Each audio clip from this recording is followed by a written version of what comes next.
Creo que todos los disfrutamos y fue lindo compartir con hombres que están ahí en el campo misionero también y aprender de ellos, ser alentados por ellos. Así que acabamos de pasar una etapa hermosa. Y ahora, antes de entrar en el ritmo, digamos, un poco más normal de la vida de la iglesia, queda todavía un par de semanas donde vamos a tener actividades especiales por Semana Santa y después el aniversario de la iglesia. Así que hoy no vamos a volver a Mateo todavía. Lo dejamos en diciembre y nos quedan 3 semanas para volver. Pero lo que quiero hacer hoy es algo que no hemos hecho nunca todavía en la iglesia. Siempre tomamos el domingo de Semana Santa como el momento para hablar sobre la obra de Cristo, pero el domingo previo a en muchas iglesias en el mundo se celebra también algo que se conoce como el Domingo de Ramos. Hay mucho que se hace en el mundo cristiano que tiene que ver con tradiciones que no ayudan mucho a entender lo que verdaderamente pasó ese día y qué significado tiene. Pero hoy quiero tomar esta mañana para poder abrir uno de los pasajes en donde se narra este evento y preparar así nuestros corazones para lo que va a ser esta semana de memoria de la obra de Cristo. Así que vamos a abrir nuestras Biblias en Lucas, capítulo 19. Y vamos a estudiar del 28 al 44. Y sabemos que este evangelio lo escribió el médico amado, compañero de viajes misioneros del apóstol Pablo, a un hombre llamado Teófilo, que no sabemos mucho de él, pero lo que está haciendo Lucas es explicarle a este hombre detalladamente todo lo que sucedió en la vida y el ministerio de Cristo. Y el objetivo es que este hombre pueda reconocer que Jesús es el Rey prometido y pueda rendirse a Él y seguirlo, creer y obedecer al Señor. Cuando llegamos al capítulo 19, Lucas está contándonos acá la última etapa del ministerio de Cristo, la última semana. Y faltan varios capítulos para terminar el libro, y es que Lucas va a usar toda esta última sección del libro porque él quiere enfocar toda nuestra atención en esta semana. Lo que pasó en la última semana de la vida de Cristo acá en la tierra, podríamos llamar a esta semana la semana más significativa de toda la historia de la humanidad. Esa semana iba a cambiar el curso de la historia. Todo el mundo, toda la historia pasada fue preparando el terreno para lo que iba a pasar en esos días. Y todo lo que vino después es el resultado de lo que pasó en esos días. Así que Lucas nos va a contar con mucho detalle cómo fueron esos últimos momentos. Para que podamos hacer un panorama y entender cómo fue la última semana, tenemos que mirar en el capítulo 19 cómo se cuenta que Jesús viene viajando hacia Jerusalén y pasa por Jericó. Estudiamos ya en la iglesia ese pasaje donde Jesús comparte con Zaqueo y vimos ahí la conversión de este hombre impío y cómo él creyó en Cristo. Pero alrededor de esa historia también hay otros detalles. Cuando Jesús va llegando a la ciudad de Jericó, donde está Zaqueo, hay mucha gente con él. Por eso es que Zaqueo no puede ver a Jesús porque era muy bajo de estatura y tiene que subirse a un árbol. Toda esa gente que viene con Jesús vienen hacia Jerusalén porque hay una fiesta que se va a celebrar en Jerusalén. Es la fiesta más importante del calendario judío, es la fiesta de la Pascua. Y para este evento gente viene de todo el mundo, literalmente, para venir a esta ciudad santa y celebrar esta importante fiesta. Venían con Jesús muchos porque a la vez había mucha expectativa de que Jesús venga a Jerusalén. Porque Jesús había estado hablando y predicando de que Él era el Mesías, el Salvador, el Rey prometido a Israel. Había estado haciendo señales y había creado mucha conmoción. Y mucha gente estaba con esta pregunta en su mente: ¿será este el momento? Jesús está yendo a la capital de Israel. Y tal vez este es el momento en donde Él se va a levantar. Imagínate millones de judíos en ese lugar. Era el momento propicio para levantarlos a todos en contra de Roma y tomar el control de la ciudad y convertirse en el rey.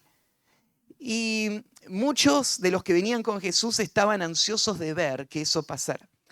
En el camino Jesús estuvo haciendo grandes señales y milagros, así que todo esto solo aumentaba la expectativa.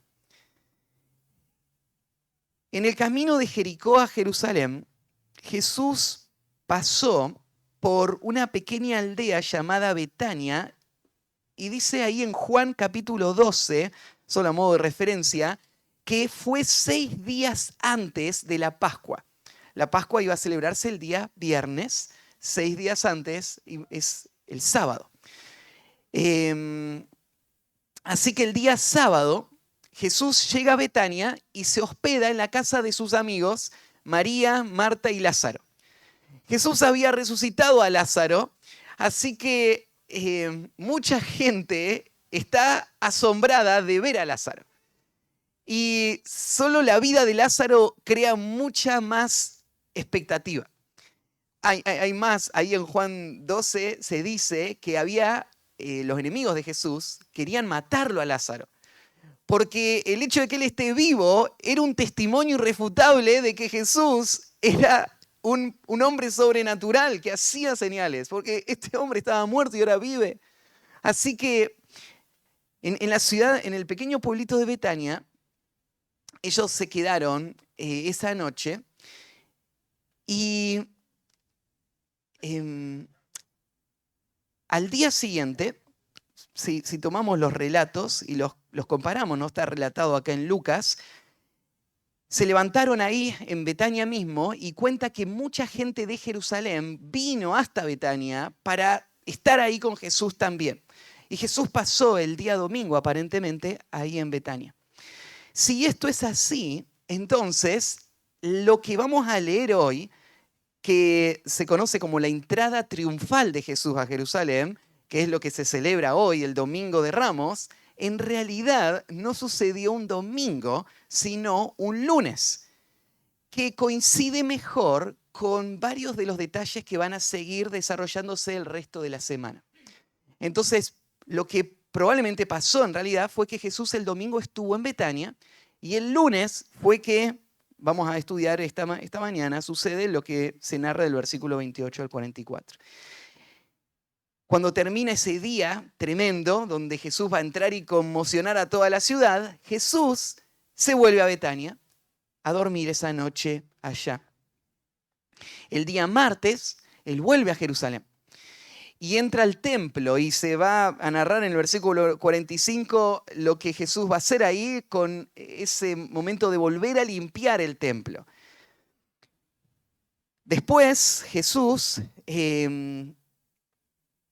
vuelve él está haciendo base ahí en Betania y el día miércoles entra de vuelta a la ciudad de Jerusalén, donde tiene varios momentos de interacción con los líderes religiosos de Israel. El jueves es el día que recordamos va a ser sus últimos momentos con los discípulos. Él va a tener la cena, la última cena en el aposento alto, después va a estar en el Getsemaní, y bien tarde por la noche lo van a tomar preso y lo van a enjuiciar. Muy temprano por la mañana va a haber el último juicio y va a ser condenado Cristo y el día viernes Él es ejecutado. El día domingo Él va a resucitar. Así que así es como se ve esta última semana si tomamos todos los evangelios y tratamos de armar una cronología. Esta es la semana en la que estamos ahora, ¿sí? Entonces, cuando llegamos al versículo 28, estamos en el día lunes, en esta semana especial. Como les conté, Jesús está viniendo hacia Jerusalén junto con mucha gente para una celebración muy especial, la celebración de la Pascua. En esta celebración, realmente millones de personas llegaban e inundaban la ciudad de Jerusalén.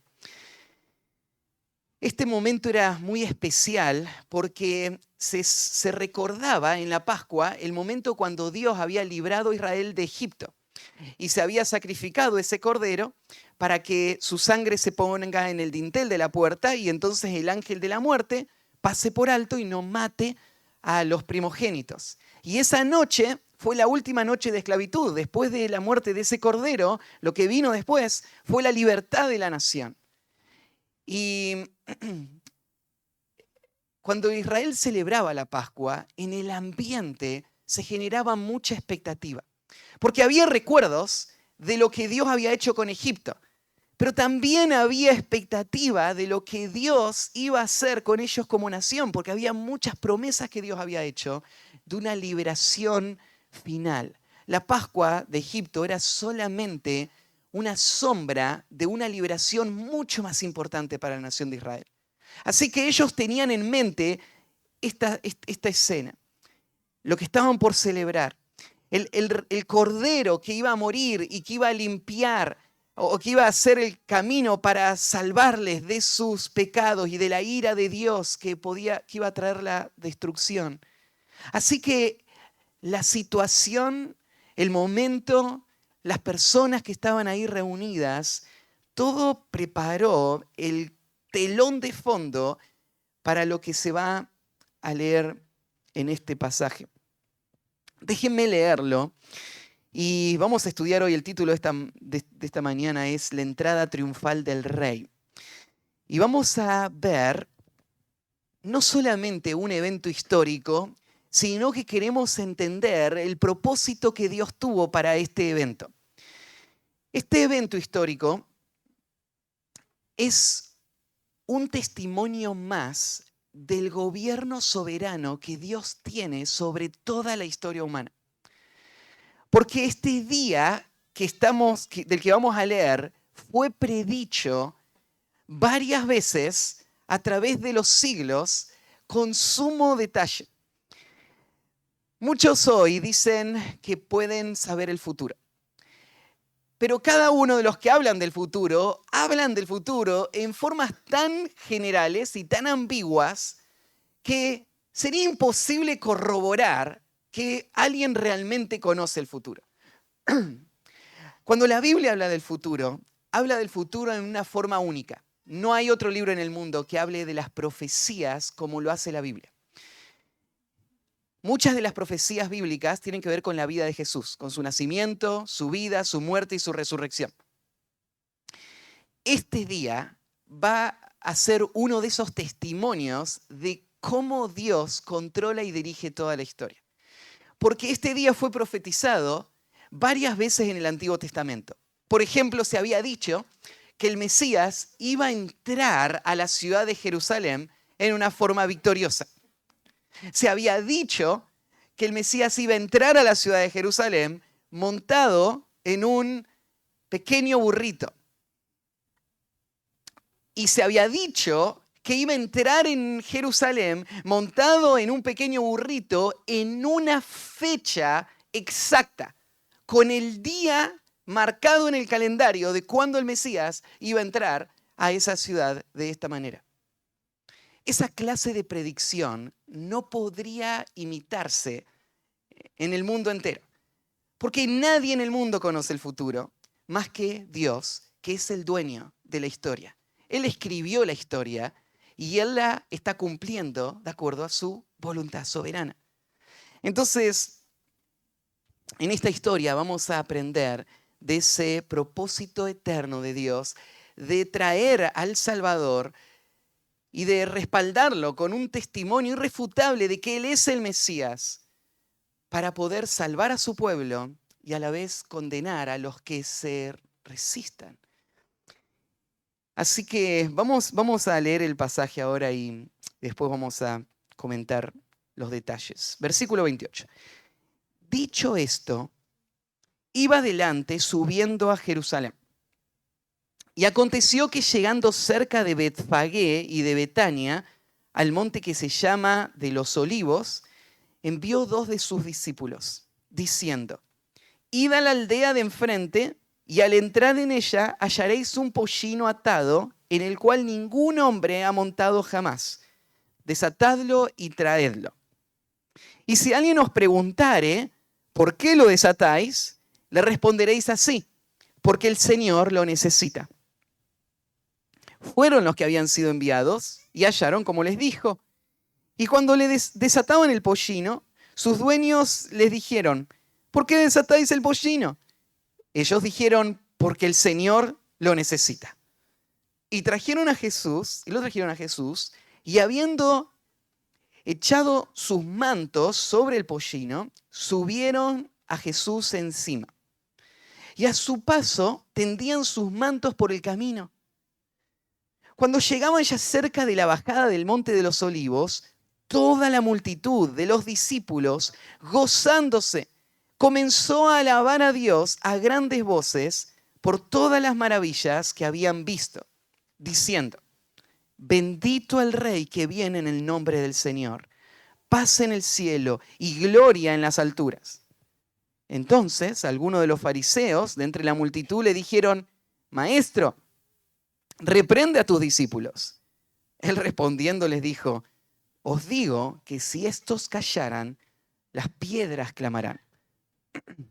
Y cuando llegó cerca de la ciudad, al verla, lloró sobre ella, diciendo, oh, si también tú conocieses, a lo menos en este tu día, lo que es para tu paz. Mas ahora está encubierto de tus ojos.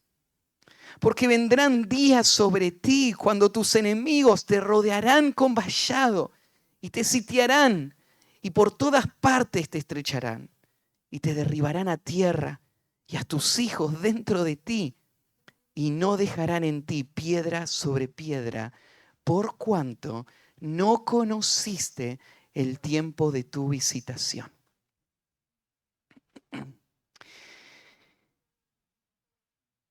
Este pasaje entonces describe lo que llamamos la entrada triunfal del rey. Y podríamos dividirlo en 3 secciones. Primero vamos a hablar acerca de la confirmación del rey. La confirmación del rey. Y lo que vemos en los primeros versículos son detalles que podrían parecer menores, pero estos detalles insignificantes son un respaldo abrumador de la identidad de quién es el que está entrando ahí a Jerusalén en este momento. Así que veámoslo juntos. En el versículo 28 comienza, dicho esto, y en los versículos anteriores, si vos después te tomás unos minutos para leerlo, vas a ver que Jesús contó una parábola frente a esa gente que estaba ahí conmocionada antes de llegar a Jerusalén, donde Él le mostró a esta gente que aunque Él iba a entrar a Jerusalén, Él iba a ser rechazado. Pero aún siendo rechazado, Él aún iba a reinar. Y cuando Él volviera para reinar, Él iba a juzgar a cada uno de acuerdo a cómo Él respondió al Mesías. Entonces la parábola anticipaba lo que estaba a punto de suceder. Y por eso es que comienza así. Lucas, dicho esto, ahora, inmediatamente después, van a suceder los eventos. Dicho esto, iba adelante subiendo a Jerusalén. Jesús varias veces había venido a Jerusalén en esos años de ministerio, pero esta iba a ser una visita especial, distinta a todas las demás. En otras visitas, Jesús había tratado de pasar desapercibido para que la gente no se conmocione mucho, porque Él no quería que lo agarren y lo pongan como rey antes de tiempo. Jesús venía siguiendo una agenda que el Padre le había dado y Él iba diciendo y haciendo todo lo que había que hacer de acuerdo a esa agenda. Así que en muchos momentos Él vino de incógnito, donde nadie realmente supo que Él vino hasta que de repente apareció ahí. En otros momentos Él evitó ir a Jerusalén, pero ahora va a ser distinto. Ahora Jesús mismo va a impulsar una serie de situaciones que van a hacer que toda la ciudad se conmocione. Jesús quiere que toda la ciudad se conmocione. Jesús quiere que toda la ciudad le reciba y la alabe como el rey. No porque Él piensa que va a ser el rey, sino porque Él sabe que toda esta conmoción iba a ser lo que iba a llevar a los líderes de la nación a determinar matarlo. Entonces Jesús está controlando todos los elementos. Él está guiando lo que está por pasar. Y Él va a entrar a esta ciudad llena de gente. Miren, la ciudad de Jerusalén no era muy grande en términos modernos, ¿sí? Pero en la época de la Pascua se cree que la población de la ciudad subía por lo menos 5 veces más. Sería algo así, imagínense que en la ciudad de Buenos Aires hay 14 millones de personas. Significa que de repente, en una semana, hay 75 millones de personas. Todo está apretado. No se puede caminar por ningún lado, no hay lugar de hospedaje, no hay donde conseguir nada, todo está conmocionado. No era tan grande como Buenos Aires la ciudad. Se calcula que habría habido 2,5 millones o 3 millones de personas. Pero para una ciudad del mundo antiguo, esto es algo impresionante. Josefo, cuando cuenta de una fiesta de Pascua, él dice que en un solo día, en un año donde se celebró la Pascua en Jerusalén, se sacrificaron 256,000 corderos en un día en el templo, el del día de la Pascua. Un cordero era para una familia que más o menos ronda en promedio en 10 personas. Entonces podés multiplicar 256,000 por 10 y ahí te da 2,5 millones, 3 millones de personas que están ahí en la ciudad.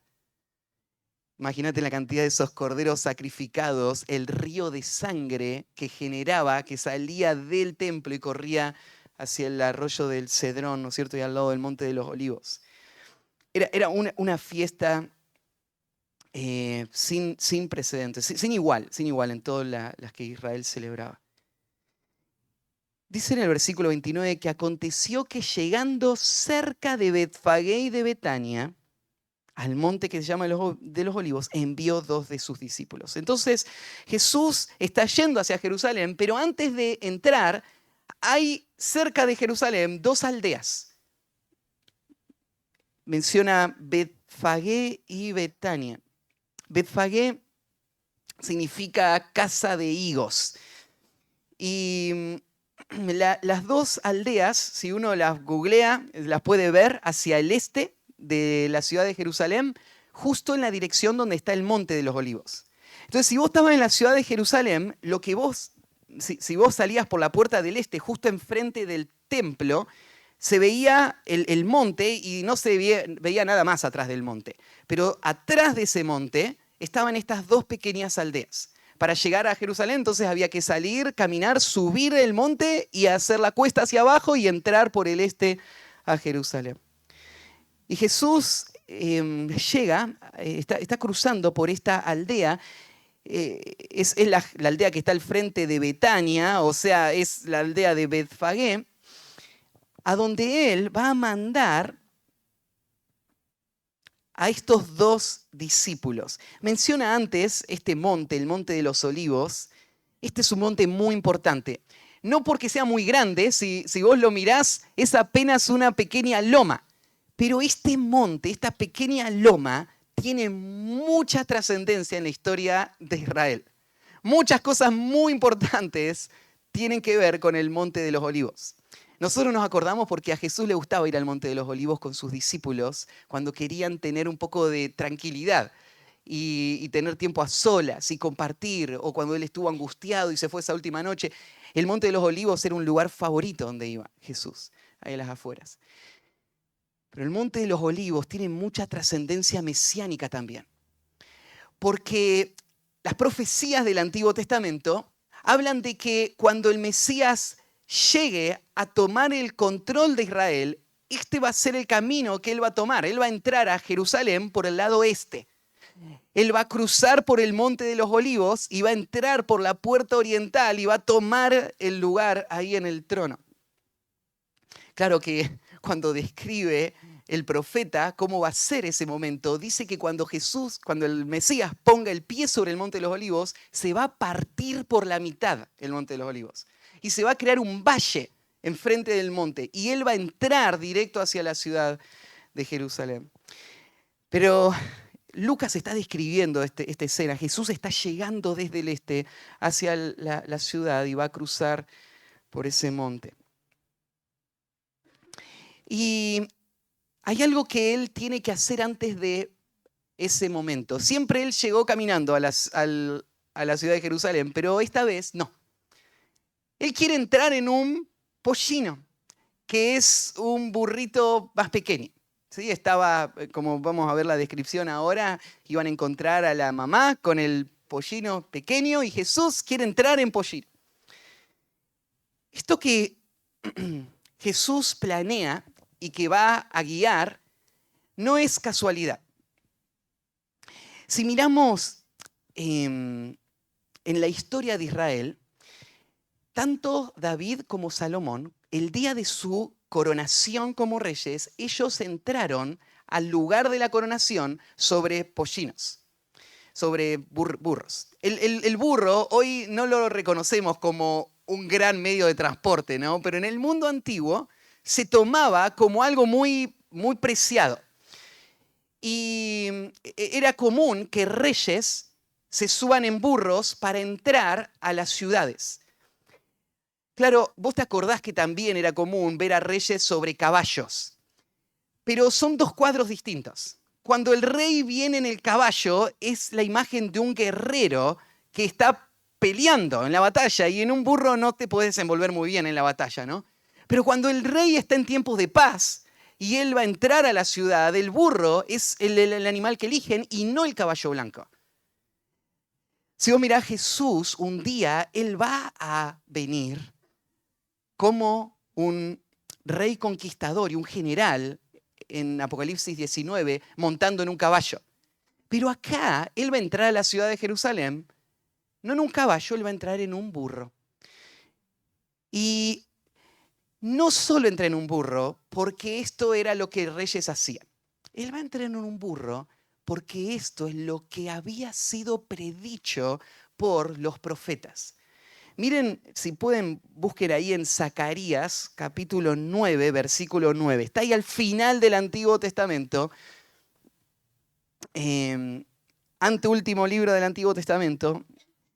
Zacarías 9:9 dice así: alégrate mucho, hija de Sión. Da voces de júbilo, hija de Jerusalén. He aquí tu rey vendrá a ti, justo y salvador, humilde y cabalgando sobre un asno, sobre un pollino, hijo de asna. Fíjate algunos detalles específicos. Va a estar la mamá y el hijo. Y en el hijo va a estar montando. Esto es lo asombroso de las profecías bíblicas. No son ambiguas y generales, son sumamente específicas. Así que Jesús va a cumplir con esta profecía. Ahora, fíjate cómo él va a armar el escenario para cumplir esta profecía, porque él no está forzando las profecías para que se adapten a lo que él quiere que los demás piensen. No es que quiere que todos piensen que él es el Mesías y por eso va a forzar la profecía bíblica, porque la profecía bíblica no se puede forzar. Es algo que pasa o no pasa. Pero mirá cómo Jesús lo resalta aún más, para mostrar que esto fue planeado por el Padre y ejecutado por él de una manera soberana. El plan es este. Tomó 2 discípulos, no sabemos quiénes fueron, de los 12 agarró 2, los mandó a esta aldea y le dijo: id a la aldea de enfrente y al entrar en ella hallaréis un pollino atado, en el cual ningún hombre ha montado jamás. Desatadle y traedlo. ¿Cómo podría Jesús saber que todo esto iba a suceder de esta manera? A no ser que tratemos de imaginar toda una teoría de complot, ¿no es cierto?, en la que Jesús está tratando de engañar a todos y planeó todos los detalles. Pero Lucas, él es un hombre muy meticuloso.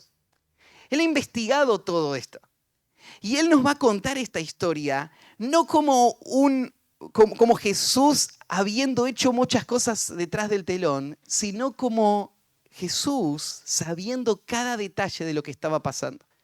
Hay muchas historias donde vemos a Jesús sabiendo cosas también. ¿Se acuerdan cuando Natanael apareció y Jesús le dice, cuando estabas abajo de la higuera te vi? ¿Cómo me viste? Si estaba en otro lugar. Y claro, Jesús sabe todo. Él sabe dónde están todos, sabe lo que hacen todos, sabe lo que piensa la gente. Él sabe lo pasado, lo presente y lo futuro. Y Él no especula sobre el futuro, Él lo sabe como un hecho. Para Jesús, el futuro es tan cierto como el pasado. Así que Él habla del futuro con estas palabras. Esto es lo que les va a pasar, esto es lo que le van a decir, esto es lo que le van a responder, esto es lo que van a hacer. Todo se lo describe, ¿no? Van a encontrar ese animal. Mirá,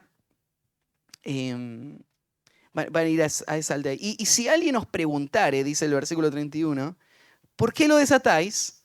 Que esa es otra cosa que no podría haber imaginado o inventado nomás. Es alguien que sabe todo lo que va a pasar. Le van a responder así, porque el Señor lo necesita. ¿Qué palabras estas, no? El Señor necesita un burro. Esta es la combinación perfecta para entender quién es Cristo. Porque Él es el Señor. Y en este pasaje claramente se lo designa así. Él es el Mesías, que esa expresión está refiriéndose. Pero a la vez Él está vestido de humanidad, de debilidad, de necesidad. Así que Él necesita a alguien que tiene un burro que le dé el burro. O sea, el dueño de todos los burros del mundo. El que creó todo este universo. Él necesita de alguien que le dé este burro. Pero todo esto es parte del plan. Esto es lo que había sido profetizado que iba a pasar. Así que solamente son instrumentos que va a usar. No podría evitarse que esto suceda, ¿no? Pero los discípulos fueron y hallaron como les dijo. Y cuando desataban al pollino, sus dueños les dijeron, ¿por qué desatáis al pollino? Claro, imagínate, vos tenés tu burrito, que no era algo que había muchísimo, ¿no es cierto? Tenías tal vez tu único burrito. Y como te expliqué, era algo valorado, no era cualquier cosa. Y lo tenés ahí atado y alguien te lo quiere llevar. Obvio, vas a decir, ¿qué haces? Pero lo extraño es que le dicen lo que Jesús le dijo, el Señor lo necesita y estas personas lo dejan, que se lo lleven. Uno se pregunta, ¿qué se les cruzó por la mente a estas personas para estar dispuesto que dos extraños se lleven un burrito con estas palabras? Pero si vos mirás todo el contexto, no es tan extraño. Como yo dije, toda la ciudad, bueno, cuando Jesús venía viajando hacia Jerusalén, una gran multitud le seguía. Cuando Él se quedó en Betania, muchos vinieron de Jerusalén para ver a Jesús y ver a Lázaro resucitado. Y hay un pequeño pobladito ahí. Toda esa gente está sabiendo quién es Jesús y lo que está pasando. Todo eso lo saben. Y ellos tienen en su mente, el rey está entrando a la ciudad y está esta expectativa. Tal vez este es el momento donde el rey va a tomar el control de la ciudad. Entonces esta gente está ahí escuchando y le dicen, el Señor lo necesita, y ellos dejan que se lo lleven. Por todo esto que tienen en sus mentes probablemente.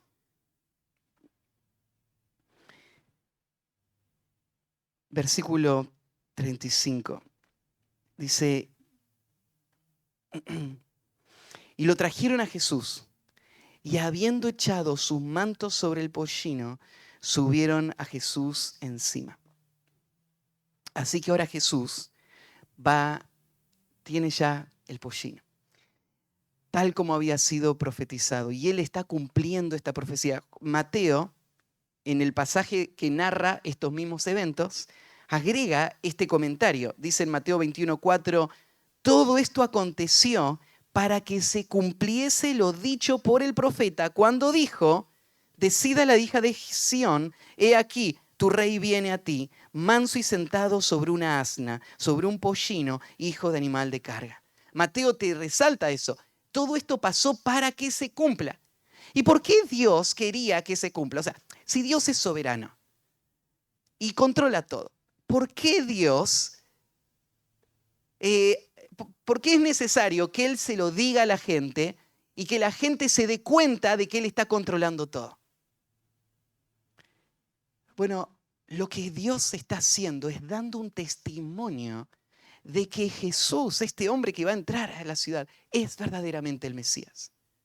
La forma de hacerlo es dando esta predicción, que los hombres que señalaron que el Mesías vendría, también dijeron cómo vendría, para que no haya ninguna excusa y nadie pueda decir, yo no sabía que era el Mesías. Yo no sabía que lo que estaba pasando. No hay ninguna excusa, porque todos saben, tiene que venir montado en ese burro. Y tiene que entrar a la ciudad de Jerusalén de esta manera. Entonces Jesús va a presentar un cuadro sumamente claro para que toda la nación reconozca, Él es de quien se había hablado. Entonces, la entrada triunfal del rey, en primer lugar, vemos la confirmación del rey. Es Él. Es Él. En segundo lugar, vemos la celebración para el rey. La celebración para el rey. El versículo 36. De repente la ciudad va a explotar. Porque dice ahí en el versículo 36, y a su paso tendían sus mantos por el camino. En el griego se hace un énfasis acá poniendo el pronombre y podríamos traducirlo, ponían sus propios mantos sobre el camino. La idea de poner estos mantos al frente de Jesús, podríamos compararlo con nuestras costumbres modernas de poner la alfombra roja para que pase el presidente caminando, ¿no es cierto?, por ese pasillo. Es prepararle el camino a esta persona a quien reconocemos. Esta es una actitud que demuestra el reconocimiento de estas personas de quién era Jesús. Él es el rey. Ahora, no es la alfombra roja. Podríamos pensar así, la actitud que es requerida para personas frente al rey es que ellos se postren delante del rey. Entonces, lo que debería haber pasado es todas estas personas postradas delante del rey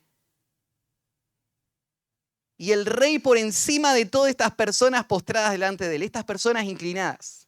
Estos mantos lo que están representando es esta disposición de estas personas a inclinarse ellos mismos delante del rey, a reconocerlo como su autoridad, a postrarse. Lucas no nos comenta lo que le dio el nombre a esta celebración en nuestro tiempo, el Domingo de Ramos. Voy a decir, ¿dónde están los ramos en toda esta historia? Es que Lucas no nos dice un detalle que sí menciona Mateo, por ejemplo. En Mateo 21:8 dice, y la multitud, que era muy numerosa, tendía sus mantos en el camino y otros cortaban ramas de los árboles y las tendían en el camino. Lo mismo dice en Marcos 11:8. También muchos tendían sus mantos por el camino y otros cortaban ramas de los árboles y las tendían por el camino. Entonces Lucas no nos da ese detalle, pero sabemos qué pasó. Estas personas venían y cortaban las ramas. Y vos decís, sí, ¿por qué ramas? ¿No le iban a hacer tropezar al pobre burrito? Las ramas de palma que se usaron en ese momento tenían una razón, una explicación. Tenían una conexión con un evento histórico. 150 años antes de este evento, hubo un momento donde Israel estaba dominada por los griegos. Esta parte de la historia no está en la Biblia porque desde que vos terminás Malaquías hasta Mateo, ahí pasás de una página, pero en realidad pasaron 400 años. Y en esos 400 años cayó el imperio medo-persa, se levantó el imperio griego, cayó el imperio griego, se levantó el imperio romano y cuando llegamos a Mateo es Roma la que domina, ¿no? Pero cuando estaban los griegos dominando todo el mundo, dominaban también Israel, y hubo una familia que se los llegó a conocer como los macabeos, que levantaron una revuelta y que lograron liberar a la nación de la opresión de los griegos. Y cuando Judas Macabeo entró en la ciudad de Jerusalén, habiendo liberado a la ciudad de Jerusalén de los griegos, se le recibió con palmas. Tal vez esto es lo que tienen en mente estas personas. Hay otro Judas ahora. se está levantando otra revuelta. Y esta revuelta va a lograr sacar a los romanos de encima.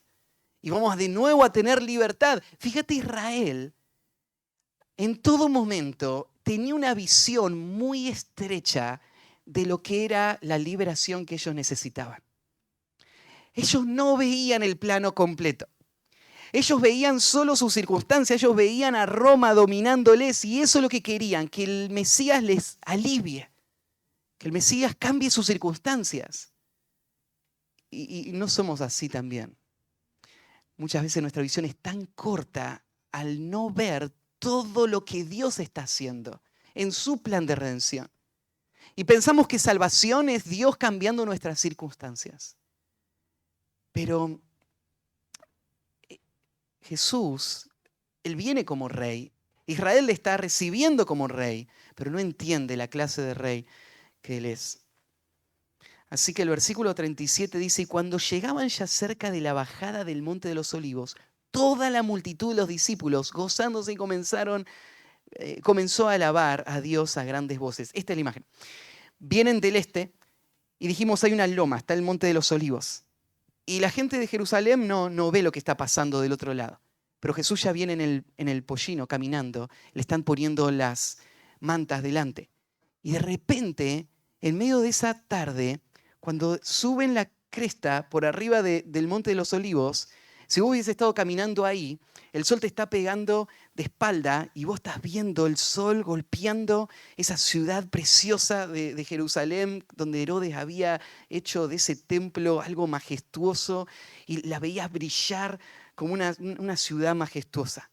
Y de repente empiezan a bajar y la gente de la ciudad ve toda esta multitud, escucha el alboroto, ve a Jesús montado sobre ese pollino y enseguida reconocen lo que está pasando. Así que ahora de la ciudad sale toda una multitud para recibir a Jesús. Cuando menciona ahí los discípulos de Jesús, tenemos que pensar que no toda esa multitud está ahí porque han creído en Jesús. Lo sabemos porque esta misma gente que está ahora gritando de gozo el día lunes, el día viernes va a gritar, crucifíquele, crucifíquele. ¿Cómo podés pasar de toda esta euforia de celebración al rechazo completo de Cristo? Y pasás porque lo que había en sus corazones no era fe genuina. Era solamente un interés personal. Jesús era la promesa de sus beneficios. Y cuando ellos vieron que Jesús no podía dar lo que ellos tanto deseaban, a ellos no le importaban si Él era el Mesías o no. Lo único que le importaba era que Jesús no nos sirve más. Pero en este momento toda esta multitud está ahí con Él. Y va a haber un momento de gran celebración. Mirá cómo la describe acá. Toda la multitud de los discípulos gozándose comenzó a alabar a Dios. Gritos de júbilo. Expresiones espontáneas de celebración empiezan a explotar. Claro, esta gente no está adorando con un corazón sincero. Pero aún, fíjate esto, si Jesús es verdaderamente el Mesías, este recibimiento es el apropiado, ¿no? ¿Cómo el pueblo de Dios podría ver al Mesías aparecer para librarles y permanecer totalmente indiferentes? ¿Cómo podría el pueblo de Dios decir, no, nosotros estamos tan agradecidos de que Él venga a salvarnos, pero en sus caras ni un gesto? Sus voces ni se escuchan. No, es el Salvador, debe haber gozo, debe haber gritos y celebración. Y eso es lo que está pasando en Israel ahora. Hay una gran fiesta. Y agrega algo más ahí. Estas celebraciones por todas las maravillas que habían visto. En el camino Jesús había hecho milagros hasta llegar a Jerusalén. Pero para este momento, toda la gente que está congregada en Jerusalén había visto a Jesús en algún momento hacer milagros. Porque por 3 años Jesús había recorrido todo Israel y personas venían de todas las regiones a ver a Jesús, a traer a sus enfermos. Y ellos vieron, a mi papá lo sanó. Vieron resucitar a Lázaro, vieron todas estas cosas. No había duda, Jesús es el Mesías. Todas las señales habían sido hechas, ellos lo reconocen. Y su cántico, sus palabras, se toman de las profecías del Antiguo Testamento, específicamente el Salmo 118, versículo 22 al 26, pero específicamente el 26, dice, bendito el que viene en el nombre de Jehová. Desde la casa de Jehová os bendecimos. Estas son las expresiones que están diciendo estas personas. Esta gente conoce las profecías. Sabe lo que se había dicho del Mesías y están haciendo las conexiones en su mente. Jesús es el Mesías. Él hizo las señales. Él viene en el pollino. Él está entrando a Jerusalén para tomar el reino que le pertenece. Él es. No hay ninguna duda. Agregan también paz en el cielo y gloria en las alturas. Si bien ellos no creen todo lo que están diciendo, sus palabras reflejan mucha realidad. Esto es quién es Jesús. Ellos están citando pasajes del Antiguo Testamento y los están diciendo con un corazón lleno de gozo.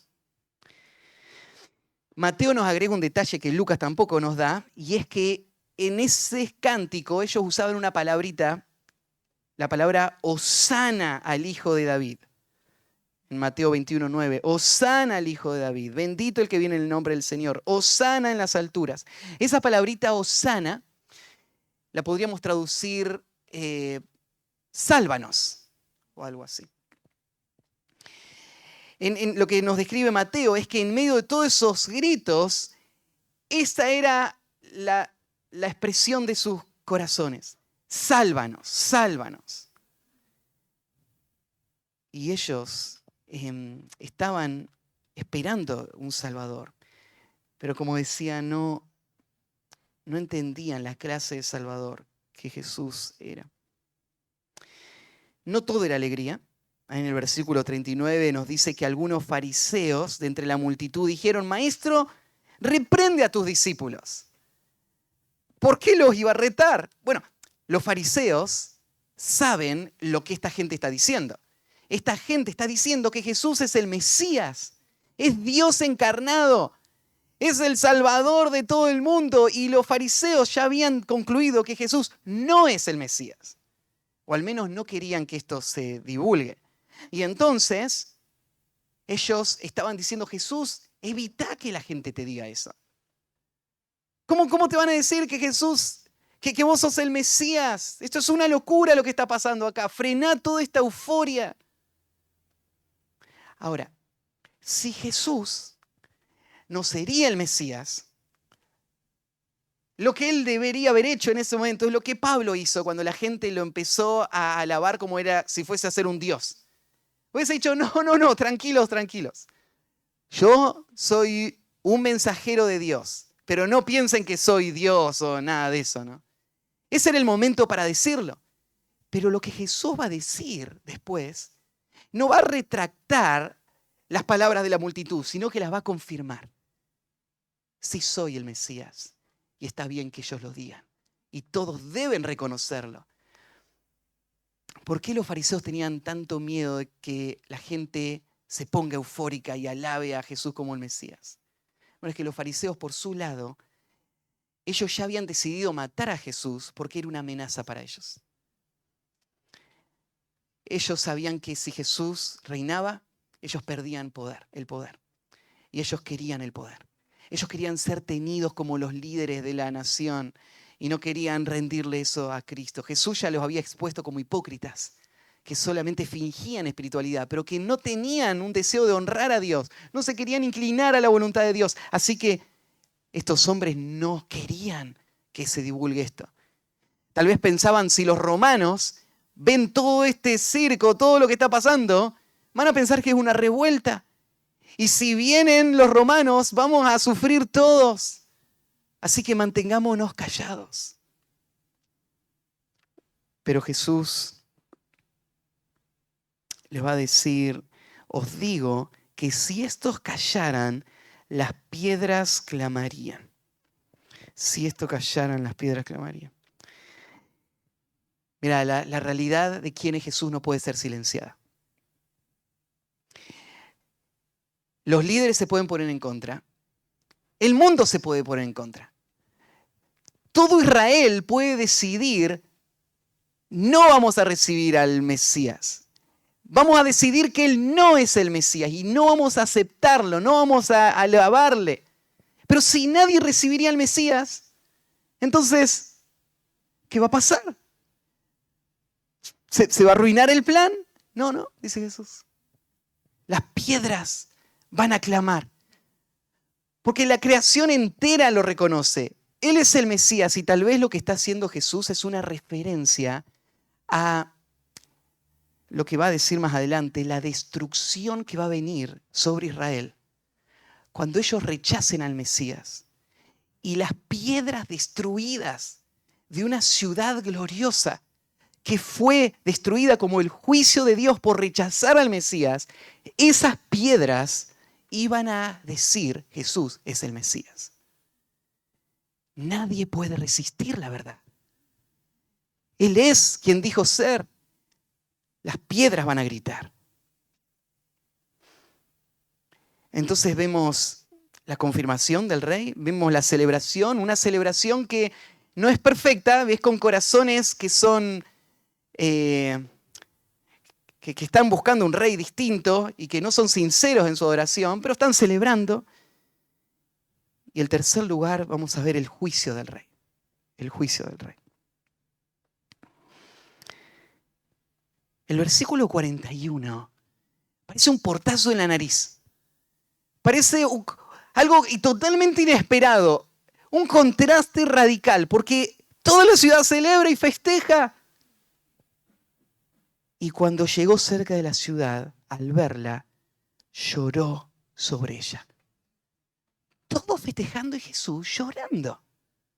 ¿Por qué llora? Este es su gran día, el día de la celebración, ese es el día del recibimiento, ese es el día que lo ponen como rey, ¿no? Jesús llora. La palabra que se usa acá para llorar tiene que ver con un llanto de alguien que está completamente destrozado. No es un sollozo, es un lloro quebrantado, totalmente devastado y destruido.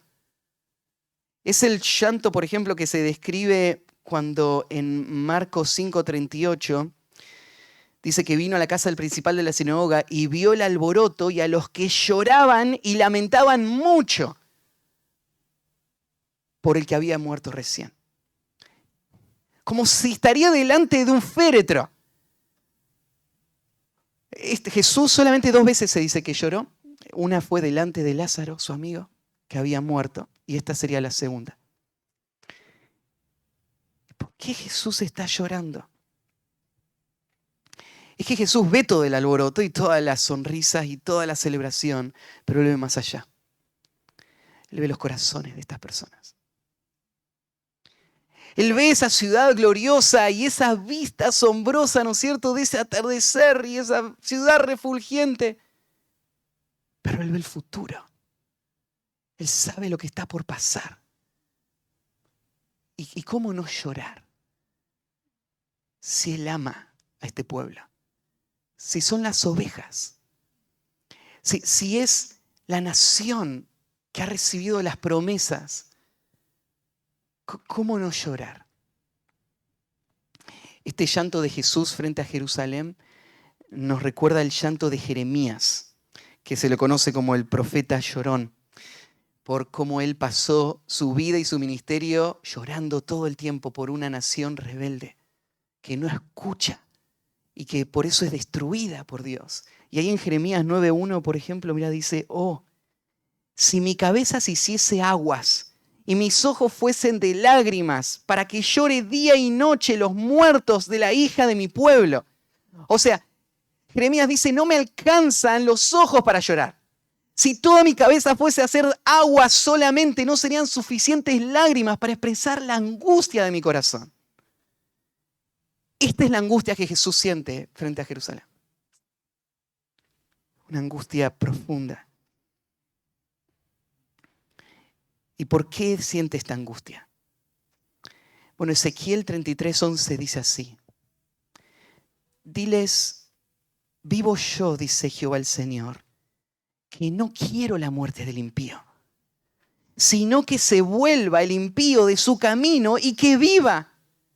Volveos, volveos de vuestros malos caminos. ¿Por qué moriréis, oh casa de Israel? Jesús llora porque Él ve lo que el pecado causa en el corazón del pueblo. Y Él es su redentor. Él desea su salvación y Él les busca para salvarles. Pero el corazón del pueblo está endurecido. ¿Y cómo no llorar sabiendo lo que viene? Las consecuencias. Esto se repite en el Nuevo Testamento muchas veces. Ahí 2 de Pedro 3:9 dice, el Señor no retarda su promesa según algunos la tienen por tardanza, sino que es paciente para con nosotros, no queriendo que ninguno perezca, sino que todos procedan al arrepentimiento. 1 Timoteo 2:3-4, porque esto es bueno y agradable delante de Dios nuestro Salvador, el cual quiere que todos los hombres sean salvos y vengan al conocimiento de la verdad. Y Romanos 10:21, pero acerca de Israel dice, todo el día extendí mis manos a un pueblo rebelde y contradictor.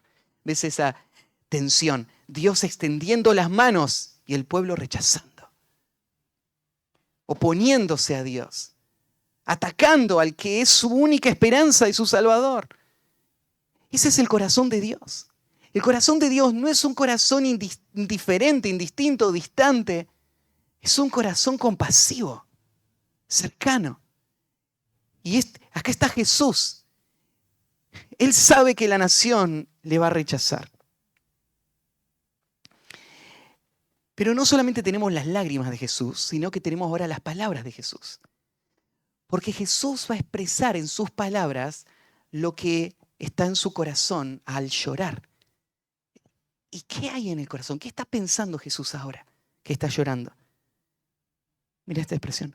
Oh, si también tú conocieses, a lo menos en este tu día, lo que es para tu paz.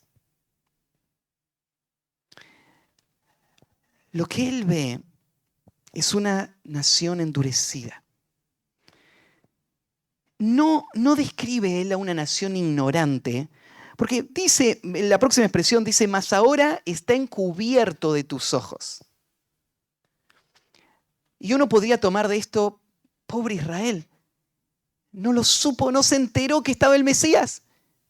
Y entonces toda la destrucción vino por ignorancia. Pero la Biblia no nos dice esto. Israel no rechazó a Cristo porque no supiera. Juan 1:11, versículo conocido, dice, a lo suyo vino y los suyos no le recibieron. Fue un acto deliberado. Fue una decisión consciente. No vamos a recibir al Mesías. Tal vez esto se ve de una forma muy clara en las parábolas de Cristo. Acá mismo, en el capítulo 19, miren el versículo 14, cuando Jesús cuenta esta parábola, y él está refiriéndose a lo que está a punto de pasar, dice así, pero sus conciudadanos le aborrecían al rey y enviaron tras él una embajada diciendo, no queremos que este reine sobre nosotros. O sea, no es que no sabían que era el rey, sabían que era el rey, lo que no querían es que el rey reine sobre ellos. Este es el problema del corazón del hombre. Todos queremos un Salvador, lo que no queremos es que Él nos gobierne. No queremos que Él reine sobre nuestras vidas. Y eso es lo que pasó con Israel. Ellos querían libertad de Roma. Querían prosperidad. No querían a un rey. En Mateo 21, también en el versículo 38 y 39, Jesús está contando una parábola. Y en esa parábola se ve claramente también que ellos sabían lo que hacían. Dice, mas los labradores, cuando vieron al hijo, dijeron entre sí, este es el heredero, venid, matémosle y apoderémonos de su heredad. Y tomándole, le echaron fuera de la viña y le mataron. Y en ese pasaje Jesús está acusando a los líderes, diciendo, eso es lo que ustedes están haciendo, ustedes saben que yo soy el heredero, me quieren matar para quedarse con la heredad. No es ignorancia, es rebeldía. Y cuando ahí dice, mas ahora está encubierto de sus ojos, se refiere al efecto que el pecado tiene en nuestro corazón. El pecado nos ciega. Nos ciega a tal punto que abrazamos nuestros deseos, nuestros placeres y abandonamos a nuestro Rey. La única fuente de todo bien, toda buena dádiva, todo don perfecto, desciende del Padre de lo alto, del Padre de las luces. No hay ningún bien fuera de Dios. Pero el pecado hace eso. El pecado no es racional. El pecado te lleva a la locura. Nadie en su sano juicio tomaría esta decisión, pero están ciegos. Y Satanás aún aporta sobre esa ceguera, porque dice Pablo que él cegó el corazón de los incrédulos para que no le resplandeciese la luz del Evangelio y la gloria de Dios. Sobre la ceguera que el pecado mismo produce está la ceguera que Satanás está produciendo con un mundo de engaño a nuestro alrededor. Y esa es la nación. Entonces Jesús ve no solamente una nación que va a rechazarle, sino que no puede ver. Es esclava de su pecado y va a crucificarle por eso. El versículo 43 agrega y más en el corazón de Jesús. Porque vendrán días sobre ti, cuando tus enemigos te rodearán con vallado y te sitiarán y por todas partes te estrecharán y te derribarán a tierra y a tus hijos dentro de ti y no dejarán en ti piedra sobre piedra. Esto que Jesús está dando acá es una profecía que se va a cumplir de manera literal en el año 70, cuando la nación de Israel va a organizarse para levantarse en una revuelta contra los romanos. Y Roma va a mandar a su general más reconocido, general Tito, para que lidere las legiones de Roma y sitie la ciudad de Jerusalén y la destruya por completo. En este pasaje se dicen 5 cosas que van a pasar. Está la descripción de lo que harían los enemigos a Israel, que es muy específica, pero son 4 cosas. Los enemigos levantarían barricadas contra ella. Los enemigos la iban a rodear, le iban a sitiar de todos lados. Los enemigos iban a derribar la ciudad con los niños adentro y los enemigos no iban a dejar piedra sobre piedra. Todas estas descripciones se cumplieron textualmente en esa conquista, porque el emperador Tito lideró varias legiones que las ubicó alrededor de la ciudad de Jerusalén y por 143 días sitió la ciudad y la asedió hasta que cedió el muro y lograron penetrar el muro. Y al entrar en la ciudad, mataron a todos los que había en la ciudad. Se calcula que murieron más de 600.000 personas dentro de la ciudad de Jerusalén y en sus alrededores con esta invasión de los romanos. 600.000 personas. Hay muchas historias alrededor de esta destrucción, todas muy tristes, de cómo Israel fue devastado. Y la ciudad tan gloriosa, esos edificios tan majestuosos que los discípulos habían dicho a Jesús, mira estos edificios. Y Jesús dijo, los ven tan grandes ahora, pero les digo que va a venir el día cuando no va a quedar piedra sobre piedra. Cuando alguien destruye una ciudad, ¿por qué sacaría todas las piedras? ¿No sería mejor matar a los habitantes y quedarte con la ciudad? No, porque Roma quería que Jerusalén nunca más se reedificara. Siempre había sido un dolor de cabeza para Roma. Así que ahora que la destruyen, la van a arrasar hasta el suelo. Cuando entran al templo, el templo era un templo glorioso, había llevado décadas construirlo. Y solo había terminado la construcción hacía algunos años. Y en medio de todo el tumulto, aparentemente fue accidental, pero se incendió el templo de Jerusalén. Claro, cuando se incendia todo el templo, el calor que había dentro de esas paredes derritieron todo el oro que había dentro del templo. Las puertas estaban bañadas en oro, los elementos estaban llenos de oro. Al derretirse el oro se metió en todas las rendijitas de las piedras que había ahí. Así que los soldados dijeron, no vamos a dejar ese oro ahí. Así que destruyeron cada piedra, todas las que habían, para sacar los pedacitos de oro que se habían metido.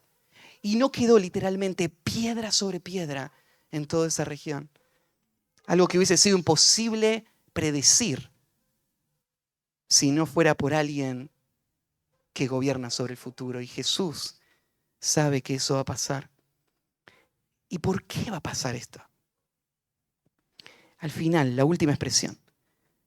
Por cuanto no conociste el tiempo de tu visitación. Yo les decía, no es que ellos no sabían, ellos lo resistieron. Pero fíjate qué preciosa la expresión de Jesús cuando Él usa esta palabra, la visitación. Es Dios viniendo a ellos. Y a Israel, este día tan esperado, el día que había sido anunciado por los profetas, ese día Israel, de donde dependía todo su futuro, decidió cerrar su corazón, rechazar al Mesías. Esta expresión, el día de tu visitación, es muy significativa. Porque yo les había dicho que las profecías bíblicas son únicas. Y en una forma en la que son únicas es que tienen fechas. ¿Sí? Los profetas, en algunas de sus profecías, dieron la fecha exacta en donde iba a pasar su profecía.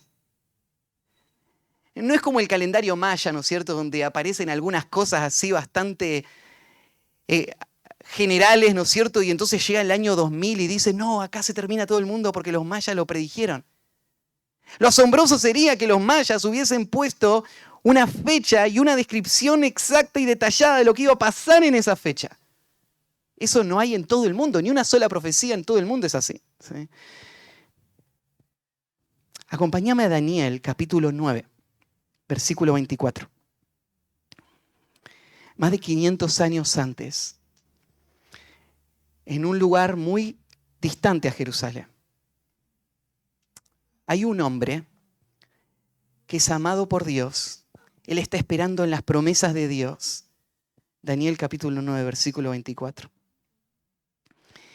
Y Dios está usando a este hombre para ser un canal por el que Él está alentando a la nación de Israel con promesas, con profecías de lo que Él planea para esta nación. Y este es uno de los pasajes tal vez más conocidos. Seguramente has escuchado leer este pasaje antes.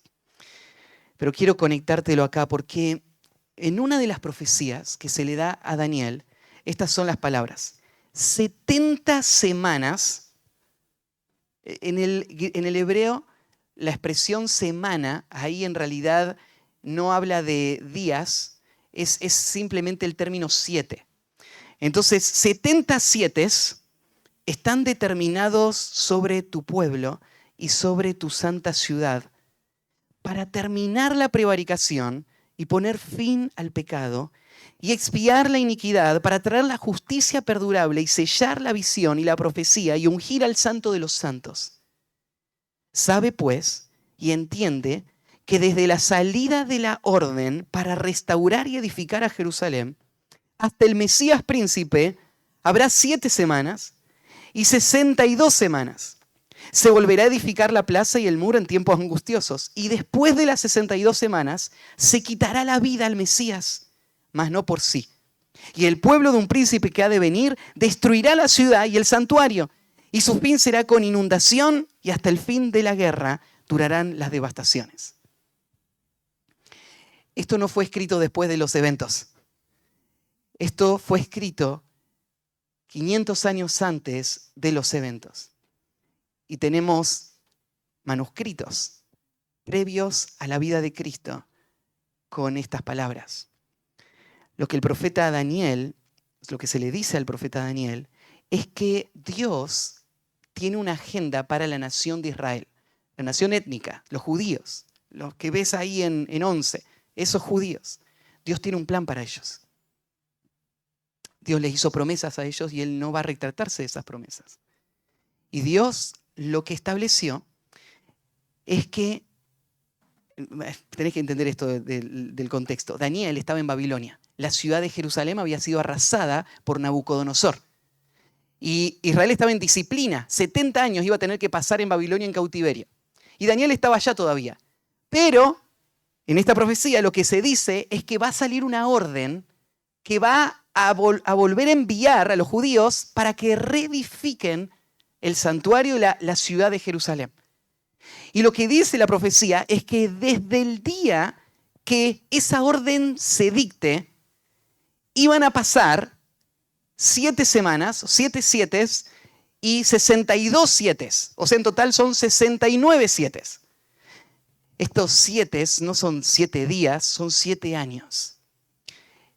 Y esas 69 semanas de años, que da 483 años, iban a transcurrir hasta que aparezca el Mesías príncipe. Desde el día que se da el edicto hasta el día que aparece el Mesías príncipe iban a pasar 483 años. El Mesías iba a morir, la ciudad iba a volver a ser destruida hasta que Dios cumpla todo lo que tenía planeado para Israel. Y después hay una semana más que se describe, que no podemos ahora hablar, pero esa semana es la que se va a cumplir en el tiempo de la tribulación, al final de los tiempos.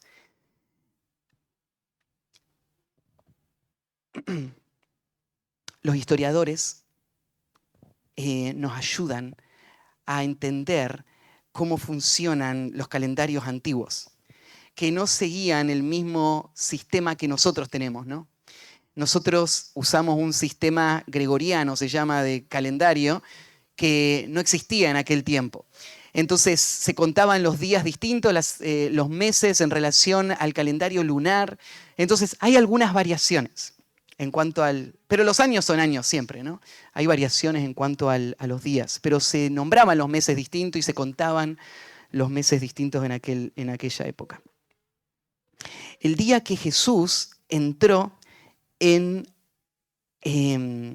la ciudad de Jerusalén, en la entrada triunfal, fue el 10 del mes de Nisan, que es un mes que hoy no usamos en nuestro calendario, pero ese fue el día en que Jesús entró. Ese fue un día muy especial porque el viernes, dijimos, era el día de la Pascua. 4 días antes de la Pascua, o sea, el lunes, era el día cuando todas las familias judías tenían que ir y tomar el cordero que iban a sacrificar en la Pascua y traerlo a sus casas. Por 4 días iban a tratar ese corderito como su mascota y lo iban a tener ahí. Después de 4 días, lo iban a sacrificar. La idea, ¿no es cierto?, es que ellos iban a ver con mucha claridad, muy de cerca, este concepto del sustituto. Este cordero tiene un apego con esta familia. Este cordero va a representar a esta familia y va a morir por esta familia. Va a ser sacrificado el día viernes y se va a celebrar la Pascua tal como habían sido dadas las instrucciones. El día lunes, ese mismo día donde se hace la selección, ese fue el día que Jesús aparece y entra a la ciudad de Jerusalén por 4 días hasta que es crucificado. Ese día representa el día 176.880 después de el 14 de marzo del 445 a.C., que fue la fecha en la que el rey Artajerjes dio la orden para que se reconstruya la ciudad de Jerusalén. No un día antes, no un día después. 483 años. Al día Jesús está entrando en la ciudad de Jerusalén. Y él está usando esta frase: no conocieron el día de su visitación. Jesús está acá entre ustedes. Se cumplieron las profecías y sus corazones se han endurecido y le han rechazado. y ahora el juicio va a llegar. Bueno, hay mucho que podemos aprender de esta historia. Lo primero, Jesús es quien dice ser. Lo reconozcamos o no. Él es el Salvador, Él es el Mesías. Hay muchos que pretenden responder a Cristo en una forma externa, simplemente porque encuentran en Jesús algún beneficio y son parte de esa multitud religiosa que aclaman a un Salvador que no quieren recibir como su Rey personal. Y estas personas van a sufrir el juicio de Dios, tal como Israel lo sufrió. Y tal vez la pregunta para vos es: ¿qué vas a hacer con Jesús? Porque el día que se había profetizado ya sucedió. Pero el día de la visitación podríamos tomarlo en una forma simbólica para hablar del día en que Jesús está golpeando, está llegando a tu vida y está llamándote. El día en que vos estás viendo claramente, Él es quien dice ser. Él es Dios, hecho hombre, vivió una vida perfecta, murió en mi lugar para salvarme. Y Él ahora me ordena, me llama a que me rinda a Él como su Señor y Salvador. Que Él sea mi Señor y mi Salvador. Pero la pregunta es: ¿qué voy a hacer yo con Jesús? La fiesta de las palmas terminó con llanto de un hombre que conoce los corazones. ¿Qué piensa Jesús de nuestros corazones? ¿Somos parte de su pueblo o solo de esa multitud? Y creo que en esta historia encontramos muchas aplicaciones más. Porque al ver a un Dios soberano que gobierna toda la historia, podemos ver a un Dios soberano que gobierna nuestra historia. Cada detalle de nuestra vida está en un plan que Él tuvo desde antes de la fundación del mundo y que Él está cumpliendo, y nada es casualidad. Él los conoce. Él conoce cada persona, cada pensamiento, cada situación. Y Él está cumpliendo su agenda al pie de la letra. Y su agenda tiene que ver con un plan de salvación de su pueblo. Y ese es el mensaje que este domingo podemos celebrar y recordar. Vamos a orar y terminamos. Padre, gracias por este relato que de ninguna manera podríamos haber conocido si tú no hubieses guiado a estos autores bíblicos e inspirado a hombres como Lucas para que nos cuenten lo que pasó en ese momento y que nos los cuente de una manera que golpee nuestro corazón y que nos confronte con la condición de nuestro corazón y que nos llame al arrepentimiento, a la fe. Señor, gracias por tu palabra, pero ahora te pedimos que traiga fruto en los corazones que acaban de escuchar tu verdad.